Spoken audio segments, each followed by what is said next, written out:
Kami pun tak ada.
பலகை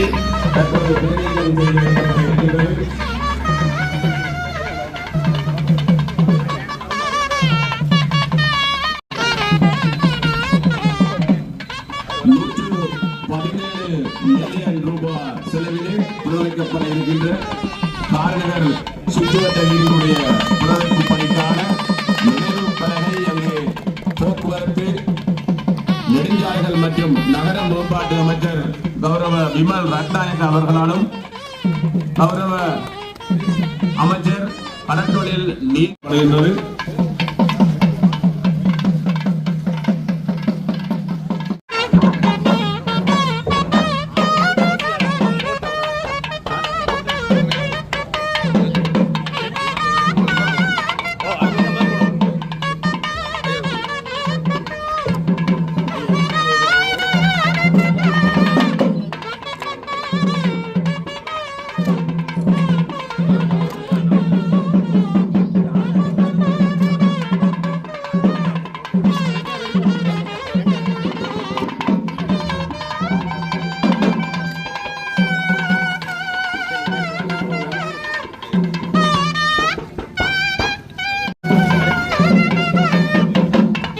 மறுமலர்ச்சிக்கான பாதை என்னும் தேசிய வேலை திட்டத்தின் கீழ் 117 மில்லியன் ரூபாய் செலவிலே ஆரம்பித்து வைக்கப்பட இருக்கின்ற காரநகர் சுற்றுவட்ட வீதியினுடைய புனரமைப்பு பணிகள் சம்பிரதாய பூர்வமாக ஆரம்பித்து வைக்கப்படுகின்றன. இங்கே அந்த நிகழ்விற்காக மறுமலர்ச்சிக்கான பாதை என்னும் தேசிய வேலை திட்டத்தின் கீழ் 117 மில்லியன் ரூபாய் செலவிலே ஆரம்பித்து வைக்கப்பட இருக்கின்ற காரநகர் சுற்றுவட்ட வீதியினுடைய புனரமைப்பு பணிகள் சம்பிரதாய பூர்வமாக ஆரம்பித்து வைக்கப்படுகின்றன.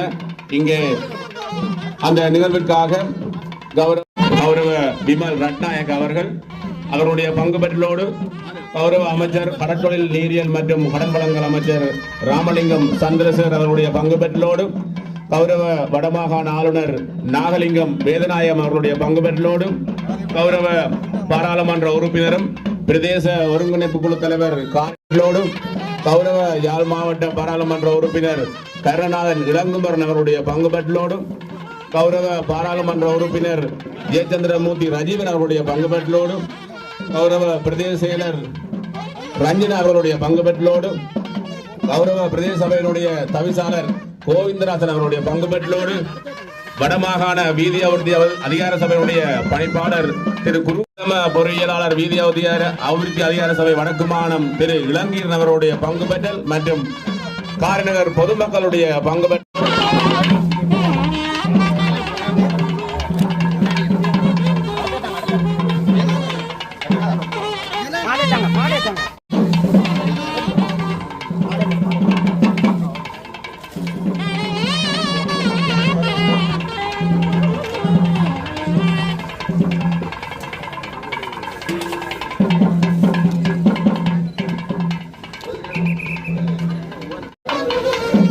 தற்போது அமைச்சர்கள் கௌரவ ஆளுநர் மற்றும்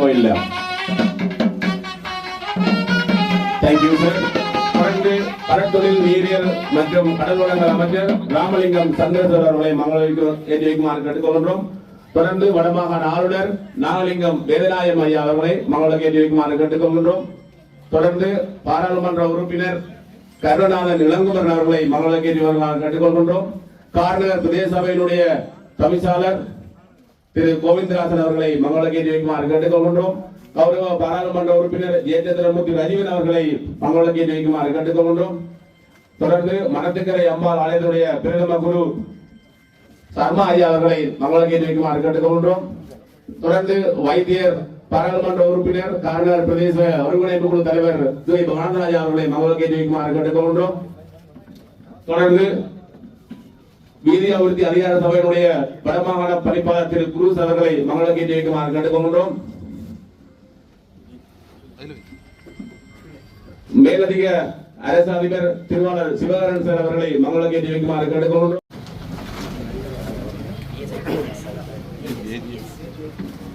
காரநகர் பிரதேச செயலர் செல்வி ரஞ்சனா அவர்களை மங்கள ஏற்றி வைக்குமாறு கேட்டுக்கொள்கின்றோம்.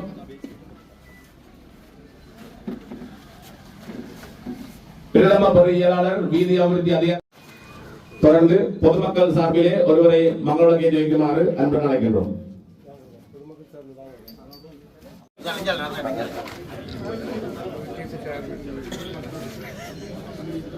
நகர மேம்பாட்டு அமைச்சர் கௌரவ விமல் ரட்நாயக் அவர்களுடைய பங்கு பெற்றோடு ஆரம்பித்து வைக்கப்படுகின்ற காரநகர் மண்ணினுடைய நீதி புனரமைப்பு பணிகளானது ஆரம்பிக்கப்பட இருக்கின்றன. அந்த வகையில் வரவேற்புரை வழங்க வரும். நன்றி. இன்றைய இந்த அங்குரார்ப்பண வைபவத்துக்காக கொழும்பிலிருந்து வந்திருக்கின்ற எமது அமைச்சர் விமல் ரட்நாயக்கா அவர்களே, கௌரவ நீதியல்வத்துறை அமைச்சர் ராமலிங்கம் சந்திரசேகர் அவர்களே, எமது வடமாகாண ஆளுநர் திரு நாகலிங்கம் அவர்களே, இங்கே வந்திருக்கின்ற எமது அம்பாள் ஆலய பிரதம குருக்கள் ஐயா அவர்களே, பாராளுமன்ற உறுப்பினர்கள் திரு ரஜீவன், திரு இளங்குவரன் அவர்களே, ஏனைய பிரதேச சபை தவிசாளர் மற்றும் பிரதேச சபை கௌரவ உறுப்பினர்களே, பிரதேச சபை செயலாளர் அவர்களே, இங்கே வந்திருக்கின்ற எமது பிரஜாசக்தி தலைவர்களே, உறுப்பினர்களே, ஏனைய அரசியல் கட்சிகளை சேர்ந்திருந்தாலும் இந்த வைபவத்துக்கு வந்திருக்கின்ற எங்களது அரசியல் நண்பர்களே, ஊடகவியலாளர்களே மற்றும் பிரதேச செயலாளர், வீதி அபிவிருத்தி அதிகார சபையின் பணிப்பாளர் மற்றும் பொறியியலாளர்களே, காரநகர் வாழ் பொதுமக்களே, ஊடகவியலாளர்களே, அனைவருக்கும் நமது இன்றைய தினம் எனது காலை வணக்கத்தை தெரிவித்துக் கொண்டும், இன்றைய தினம் காரநகர் மண்ணின் ஒரு மகத்தான தினம் என்று சொல்லலாம். ஏனெனில் கடந்த 40 வருடங்களாக கவனிப்பாரற்றிருந்த இந்த வீதி இன்றைய தினம் புது பொலிவுடன் ஆரம்பிக்கப்பட இருக்கின்றது. எனக்கு தெரியும், நான் இந்த பகுதியின் பிரதேச ஒருங்கிணைப்பு தலைவராக இருந்த பொழுது எத்தனையோ பேர் இந்த வீதியை பற்றி எங்களுக்கு மிகவும் மிகவும் முக்கியமான தேவையாக இருந்து குறிப்பிட்டிருந்தார்கள். நானும் பலமுறை சென்று பார்த்திருக்கின்றேன். ஒரு முறை மண்ணை கொட்டுவார்கள், மற்ற கல்லை போடுவார்கள், அப்புறம் அதை எடுப்பார்கள் என்று அப்படியாக இருந்ததை தவிர அந்த பாதை உருப்படியாக போடப்படவில்லை. எங்களுக்கு தெரியும், இந்த காரநகர் மண் உண்மையிலேயே ஒரு பேர் போன ஒரு இடம். ஏனெனில் இந்த காரநகர் மண்ணிலே பல அறிஞர்கள், பேராசிரியர்கள், பிரபல வைத்தியர்கள், வணிகர்கள், கடும் உழைப்புக்கு பேர் போன விவசாயிகள் என்று எல்லா வகையான மக்களும் வாழ்ந்த இந்த காரநகர் இன்று அநேகமாக இடம்பெயர்ந்திருக்கிறார்கள். காரணம், இந்த வீதி போக்குவரத்து அவற்றில் ஒன்றாக இருந்தது. இன்று இலங்கையின் எப்பாகத்துக்கு சென்றாலும், எந்த முக்கிய நகரங்களுக்கு சென்றாலும் அங்கு வந்து வணிகத்திலே கோலோச்சி கொண்டிருப்பவர்கள் இந்த காரநகரை சேர்ந்த மக்கள். எனவே அவர்கள் இந்த கடின உழைப்புக்கு இந்த மண் கொடுத்து வைத்திருக்க வேண்டும். எனவே இந்த சேவையை நாங்கள் பூர்த்தி செய்து, இந்த வீதியை பூர்த்தி செய்வதன் மூலம் அவர்கள் மீண்டும் தமது இந்த நகரத்துக்கு, இந்த தங்களது கிராமத்துக்கு வந்து நிம்மதியாக வாழலாம். அதன் ஒரு அங்கமாக எமது அரசாங்கத்தின் NPP அரசாங்கத்தின் ஜனாதிபதி அவர்கள் யாழ் மாவட்டத்துக்கு ஒவ்வொரு வரவு செலவு திட்டத்திலும் மிக பெருவளமான நிதியை ஒதுக்கியிருக்கிறார். ஏனெனில் இந்த கிராம பகுதிகளை முன்னேற்ற வேண்டும் என்ற ஒரே எண்ணத்தோடு தான். எனவே அவர்களே அந்த எண்ணம் நிறைவேறவும், இந்த மக்களின் வாழ்க்கையை முன்னேற்றும் மூலமாகவும் நாங்களும் எமது அமைச்சரவையும் எமது அரசு இயந்திரங்களும் இந்த வேலையை மிகவும் திறமையாகவும் ஊழலற்ற முறையிலும் நடத்தி நாங்கள் மக்களுக்கான சேவையை தொடர்வோம் என்பதில் நாங்கள் உறுதியளிக்கின்றோம். இந்த காரநகரிலே வீதிகளை தவிர இன்னும் பல பிரச்சனைகளும் இருக்கின்றன. உதாரணமாக குடிநீர் பிரச்சனை ஒன்று இருக்கின்றது. அதற்கான தீர்வுகளும் அநேகமாக 50% மேல் நாங்கள் எடுத்திருக்கின்றோம். குழாய்கள் நாட்டப்பட்டுள்ளன. விரைவில் நீர் விநியோகம் ஆரம்பிப்போம். அடுத்ததாக வெள்ள பிரச்சனைகள் ஒன்று இருக்கிறது. அநேகமாக மழை காலத்திலே அநேக பகுதிகள் இங்கு வெள்ளத்தில் மூழ்கின்ற ஒரு சூழ்நிலை இருக்கின்றது. அதற்குரிய வடிகால் அமைப்பு தேவைகளை நாங்கள் விரைவில் பூர்த்தி செய்து அநேகமாக இந்த விரைவில் அடுத்த மழை காலத்துக்கு முன்பாக அந்த வெள்ள பிரச்சனைகளுக்கு நாங்கள் தீர்வு காண்போம். தீர்வு காண இருக்கின்றோம் என்று கூறுவதோடு அத்தோடு இந்த பகுதியில் இருக்கின்ற வறுமை ஒழிப்பின் ஒரு கட்டமாகவும் மக்களுக்கு தேவையான வீடமைப்பு வசதிகளை செய்து கொடுத்திருக்கின்றோம்.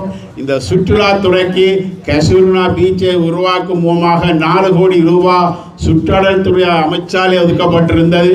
அந்த பணத்தையும் கொண்டு உண்மையிலே இந்த காரநகர் பூமி ஒரு அழகான ஒரு இயற்கை அழகுடன் கூடிய இந்த கிராமத்தை முன்னேற்றி சுற்றுலா தலமாகவும் நாங்கள் இதை முன்னேற்ற இருக்கின்றோம். அதற்கு ஏற்கனவே நாங்கள் நடவடிக்கை எடுத்து விட்டோம். அடுத்ததாக இந்த பகுதியில் இருக்கின்ற கோயில்கள் அநேக கோயில்கள் காணப்படுகின்றன. அவர்கள் எல்லாம் பிரசித்தி பெற்ற ஆலயங்கள்.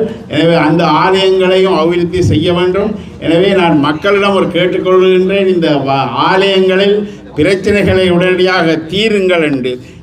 இணக்க சபை மூலம் இந்த ஆலய பிரச்சனைகளை தீர்த்து இந்த ஆலயங்களையும் சிறப்பாக இயங்க வைக்க வேண்டும் என்று வந்திருக்கின்ற மக்களையும் இங்கு இருக்கின்ற பிரதேச சபை, சமூக சக்தி அமைப்பினர், அரசியல் கட்சியை சேர்ந்த பிரமுகர்கள் அனைவரையும் நாங்கள் வினயமாக கேட்டுக்கொள்கின்றோம்.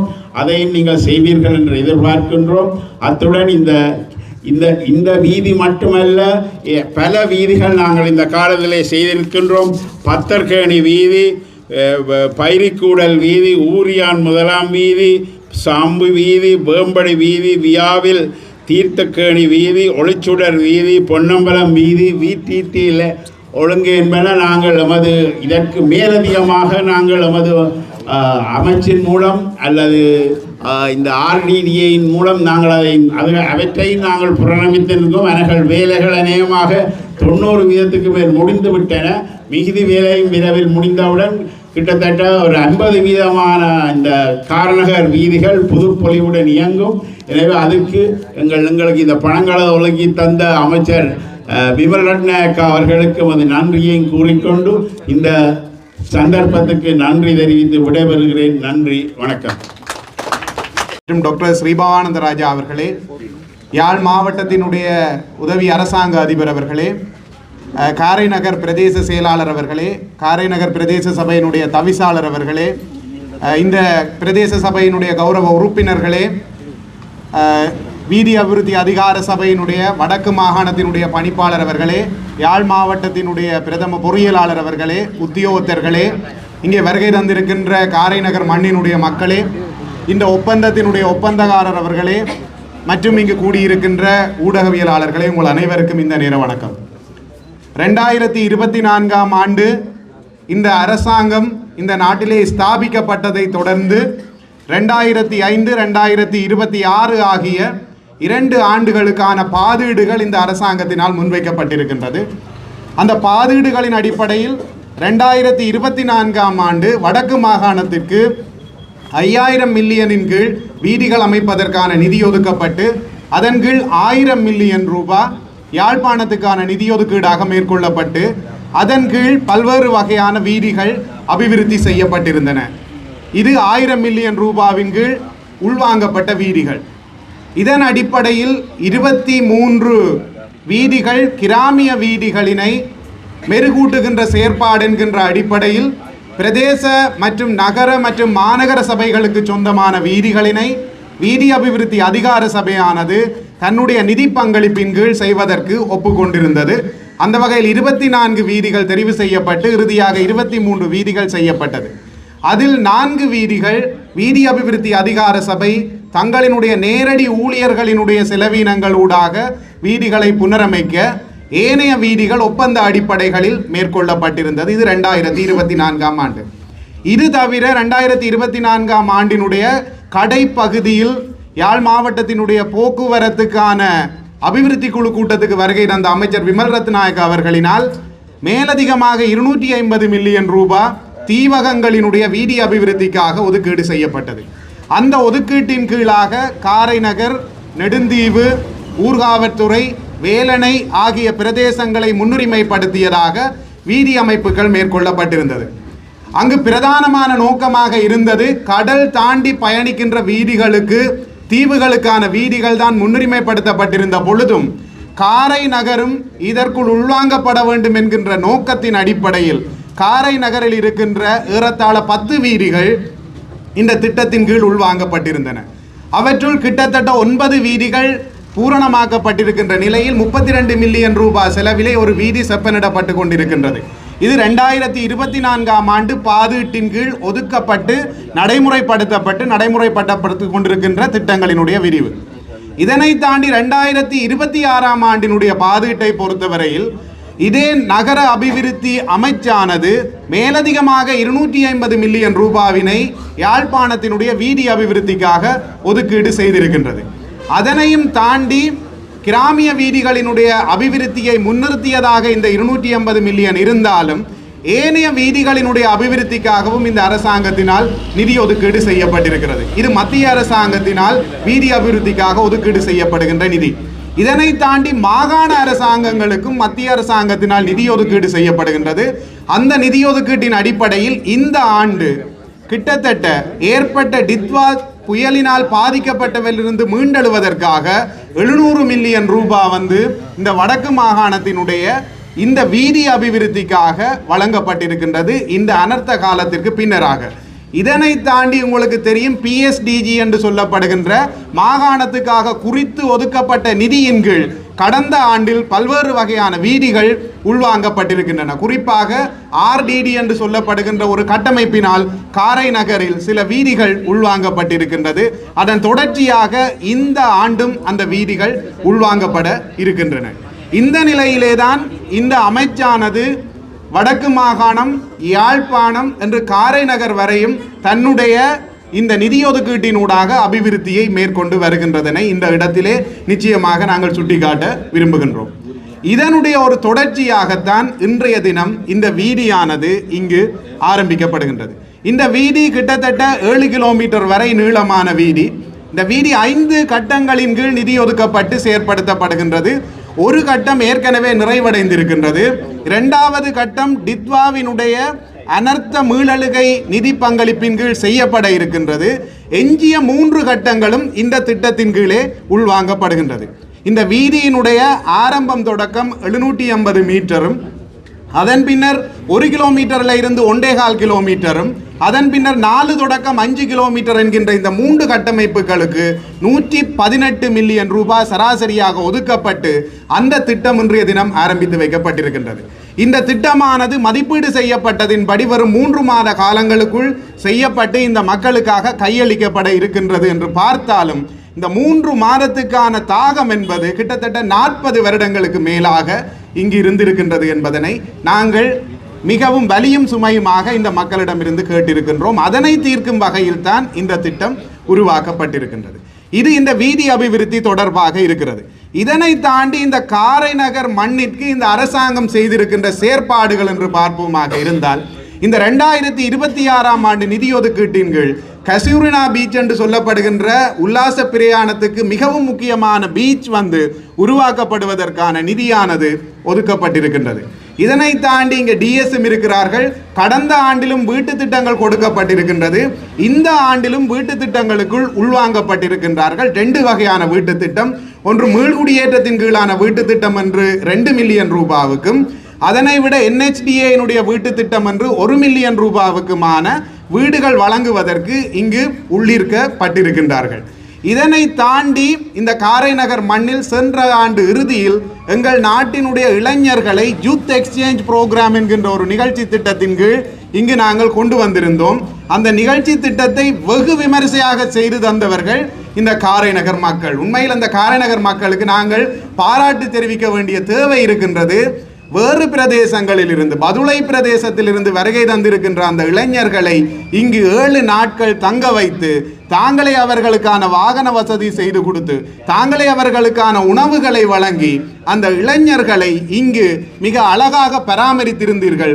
அந்த இளைஞர்கள் கொடுத்த அந்த ஃபீட்பேக் என்பது காரை நகர் மண்ணினுடைய விருந்தோம்பல் பண்பை மிகவும் வெகுவாக காட்டியிருக்கின்றது. அவ்வாறான செயற்பாடு இந்த காரை நகர் மண்ணிலே இடம்பெற்றிருக்கின்றது. எங்கள் அனைவருக்கும் மிகவும் பெருமையான விடயம். இதை தாண்டி மீன்பிடித்துறை சார்ந்து சீனோர் என்கின்ற ஒரு கைத்தொழிற்சாலை இங்கு முன்னரே ஆரம்பிக்கப்பட்டிருந்தது. ஆனால் அந்த தொழிற்சாலை பின்னர் மூடப்பட்டிருந்த நிலையில் கடந்த ஆண்டு நவம்பர் மாதத்திலே அந்த சீனோர் கைத்தொழிற்சாலையானது மீள இயங்கு நிலைக்கு கொண்டு வரப்பட்டிருக்கிறது. அதனுடைய முதல் கட்ட நடவடிக்கையாக இந்த தித்வா புயலினால் பாதிக்கப்பட்ட இந்த வள்ளங்களினை செப்பனிடுவதற்கான செயற்பாட்டுக்காக கிட்டத்தட்ட 300க்கும் மேற்பட்ட வள்ளங்களை இந்த சீனோர் தொழிற்சாலையின் ஊடாக புனரமைத்து கொடுப்பதற்கான வேலை நடைபெற்று கொண்டிருக்கின்றது. இவ்வாறான ஒரு நிலையில் இந்த காரை நகரிலே இதுவரை அரசாங்கம் பல்வேறு வகையான செயற்பாடுகளை மேற்கொண்டு இருக்கின்றது. அதே நேரம் இங்கிருக்கின்ற மக்களினுடைய பிரச்சனை பூரணமாக தீர்க்கப்பட்டு விட்டதா என்றாலும் இல்லை. அதனை நாங்கள் கருத்தில் கொண்டிருக்கின்றோம். முதலாவதாக குடிதண்ணீர் பிரச்சனை இந்த காரை நகரை பொறுத்தவரையில் மிக பாரிய பிரச்சனையாக இருக்கின்றது. வெகு விரைவிலே இந்த நீர்வளங்கள் வடிகால் அமைப்பு சபையின் ஊடாக மேற்கொள்ளப்படுகின்ற இந்த நீர்ப்பாசன நடவடிக்கையினூடாக இங்கே குடிநீரானது நிச்சயம் கிடைக்கும். இரண்டாவதாக இங்கே உப்பு நீர் எங்களினுடைய பிரதேசங்களுக்குள் வருவதனால் பயிர்ச்செய்கை நிலங்கள் அதிகமாக உப்பாக்கப்பட்டிருக்கின்றது, எங்களுக்கு முறையிடப்பட்டிருக்கின்றது. அதனால் இந்த கடற்கரை ஓரங்களிலே ரிட்டென்ஷன் வால், சோல் வாட்டர் இன்க்ளூஷன் பண்ட் வந்து கட்டுவதற்கான முன்மொழிவுகள் அரசாங்கத்துக்கு முன்மொழியப்பட்டிருக்கின்றன. ஏற்கனவே 30 ஆண்டுகளுக்கு முன்னர் ஒரு தனியார் நிறுவனத்தினால், அரசு சாரா நிறுவனத்தினால் இது மேற்கொள்ளப்பட்டு தற்பொழுது அது பூரணப்படுத்தப்படாத நிலையில் அதுவும் மேற்கொள்ளப்படும் என்கின்ற அந்த உத்தரவாதத்தினை இங்கு நாங்கள் வழங்குகின்றோம். இதனையும் தாண்டி இந்த காரைநகர் பிரதேசத்திலே 44 வீடுகள் 1985ஆம் ஆண்டு NHDA திட்டத்தின் கீழ் வழங்கப்பட்டிருந்தன. அந்த வீடுகள் தற்பொழுது பாதுகாப்பு பிரிவின் கீழ் காணப்படுகின்றன. அந்த வீடுகள் இடித்து அளிக்கப்பட்டிருக்கின்ற நிலையில் அந்த 44 குடிமக்களும் நேரடியாக வருகை தந்து தங்களுடைய ஆவணங்களை பிரதேச செயலகத்திலும் சமர்ப்பித்து எங்களுக்கும் சமர்ப்பித்திருக்கின்றார்கள். அந்த காணியை மீளப்பெற்று கொடுப்பதற்கான செயற்பாடுகள் உயர் மட்டத்திலே நடைபெற்று கொண்டிருக்கின்றன. அந்த வகையில் அந்த 44 குடும்பங்களுக்கான காணிகள் கிடைப்பதற்கு எங்களால் இயன்ற வகையில் நாங்கள் இறுதி வரை முயற்சி செய்வோம் என்கின்றதனை இந்த நிலத்திலே நாங்கள் சொல்லிக்கொள்ள விரும்புகின்றோம். இதனையும் தாண்டி காரைநகர் என்பது ஒரு கலைநயம் மிக்க பிரதேசம். இந்த பிரதேசத்தினுடைய வரலாறுகளை எடுத்து பார்க்கின்ற பொழுது யாழ்ப்பாணத்தின் ஊர்களின் பெயரிலே நகர் என்கின்ற பெயரோடு இருக்கின்ற ஒரு சிறப்பு பெற்றது காரைநகர். கடந்த கால வரலாறுகளில் காரைநகர் என்பது ஒரு பட்டினம். அந்த பட்டினத்தினுடைய சோபையை மீளப்பெற்று கொடுப்பதற்கு இங்கு இருக்கக்கூடிய கலைகளையும் ஆற்றல்களையும் மேம்படுத்துவதற்கான செயற்திட்டங்கள் எங்களினுடைய சமூக சக்தி என்கின்ற கட்டமைப்பினூடாக இங்கு மேற்கொள்ளப்படும். இங்கே நிறைய சமூக சக்தி தலைவர்கள் இருக்கிறார்கள். அந்த குழுக்களிலே 20 பேர் வரை மெம்பராக இருக்கிறீர்கள். உங்களின் வழியாக காரைநகரினுடைய இழந்து சென்றதாக சொல்லப்படுகின்ற அந்த கலை வடிவங்கள் மீள பெற்றுக்கொள்வதன் வழி அடுத்து வருகின்ற ஆண்டுகளில் மக்களினுடைய மீள்குடியேற்றத்தோடு இந்த காரைநகர் மண் மிகவும் செழிப்பாக வளர வேண்டும் என்கின்ற மிகப்பெரிய அவாவோடு இந்த நல்ல வாய்ப்புக்கு நன்றி கூறி இந்த திட்டங்களில் இந்த மக்கள் தொடர்ச்சியாக இவர்களுக்கு பங்களிக்க வேண்டும் என கேட்டு விடைபெற்றுக் கொள்கின்றேன். நன்றி, வணக்கம்.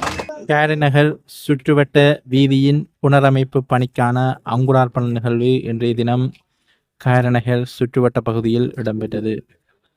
இதன்போது அமைச்சர் பிமல் ரத்நாயக்க, ராமலிங்கம் சந்திரசேகர் உள்ளிட்ட துறைசார் அதிகாரிகள் கலந்து கொண்டு திரை நீக்கம் செய்து பணிகளை ஆரம்பித்து வைத்தனர்.